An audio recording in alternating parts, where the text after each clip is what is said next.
Cuando escuchamos la palabra disciplina, lo primero que se nos viene a la mente o a la cabeza es acatar una orden, es hacer caso a los mayores o personas de mayor rango si es que es en el ambiente laboral. O ser disciplinado en la escuela es hacer caso y acatar todo lo que el profesor dice. Aquí en el Japón, los parámetros de la disciplina es todo eso y un poco más profundo. Abarca un poco más, como la puntualidad, el orden, la limpieza. No cometer actos que puedan poner en peligro o molestar a los demás. Adelante, irashai.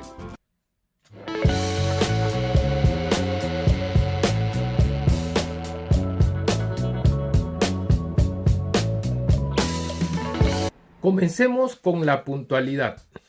Está dentro de la disciplina porque el no llegar a la hora pactada o acordada a una reunión o al trabajo es una forma de demostrar irresponsabilidad, de no tener en cuenta el respeto a los demás, haber acordado una reunión a las 3 de la tarde y llegar atrasado tarde, 3:30, por ejemplo, es no ser disciplinado y no tener en cuenta lo que las otras personas se han esforzado, que sí llegaron a la hora acordada.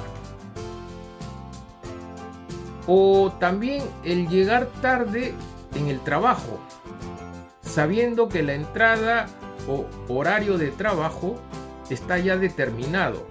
Por ejemplo, 8 de la mañana y llegar 5, 10 o 15 minutos atrasado. Es demostrar indisciplina por no respetar. Asumamos que el contrato o al contratar a un trabajador se estipulan los horarios de trabajo que deben ser respetados por el trabajador y por supuesto también por el empleador. Alguna vez escuché cuando un trabajador llegó tarde, que dicho sea de paso era reincidente. El jefe japonés le dijo lo siguiente: si puedes llegar 5 minutos tarde, también podrías llegar 5 minutos temprano. Quizás en ese momento no se entendió o no lo entendió, pero lo que quiso darle a entender a este trabajador que si seguía levantándose a la misma hora iba a seguir llegando tarde. O sea que le estaba aconsejando que se levantara 5 o 10 minutos más temprano.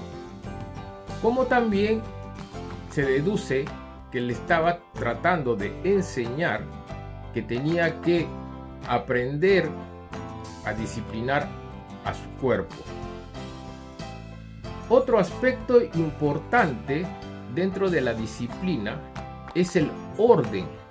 Quizás Japón, por ser un país pequeño, está casi hasta obligado a tener todo en orden para poder aprovechar todos los espacios posibles. Esto lo podemos apreciar en las empresas, fábricas, escuelas, hospitales y en cualquier lugar público, y hasta en el hogar también se practica. Personalmente pienso que el japonés es un campeón para colocarle nombres a los lugares de las cosas. Por ejemplo, en las oficinas o compañías, si hay una maceta con una planta, se elige el lugar y se le bautiza ese lugar como el lugar de la maceta o de la planta. Y ya no va a estar un día aquí, otro día allá. Se decide también el lugar de las herramientas o accesorios para el cuidado de las plantas. Y también se le bautiza con un nombre. Otro ejemplo las oficinas o compañías es que en la entrada hay un mueble donde se dejan los zapatos, ya que como lo he explicado en otro video, aquí la costumbre de quitarse los zapatos e ingresar a la oficina o compañía, casa, y cambiarse con unas sandalias internas de uso interno, se respeta estrictamente. Dicho sea de paso, esas sandalias las denominan suripa, que creo que viene del inglés slipper, y se respeta estrictamente. Así verás que en la entrada hay el mueble, está todo demarcado, descrito el lugar de los zapatos de los trabajadores, lugar de los zapatos de los clientes o invitados, lugar de las sandalias de uso interno llamadas suripa de los trabajadores, lugar de las sandalias suripa para los clientes o invitados. El tener todo ordenado es más fácil ubicar las cosas, por ende se evita pérdida de tiempo cuando se le necesita. Y más allá de verse a simple vista un panorama acogedor, se logra utilizar los espacios de mejor forma.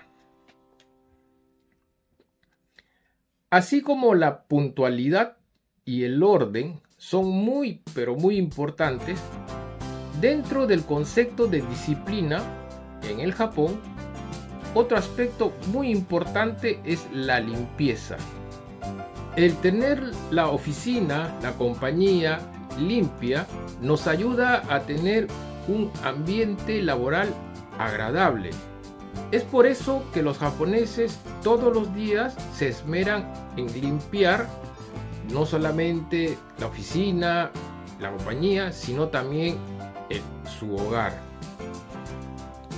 La limpieza física de las cosas o lugares es muy pero muy importante, y también tienen en cuenta la limpieza personal. Y con esto no me estoy refiriendo solamente a la higiene personal. Me refiero a que así como todos los días del hogar sale desperdicios, basuras, y tenemos que desecharlo, botarlo, una buena higiene personal, al final del día deberíamos de expulsar todo lo malo de nuestro cuerpo, todo lo tóxico que hemos absorbido durante el día, para hacer una limpieza interna y podamos descansar limpios y tener un amanecer brillante. Espero que te haya gustado el video. Te pido que me colabores con un like, un comentario, suscríbete y hasta la próxima.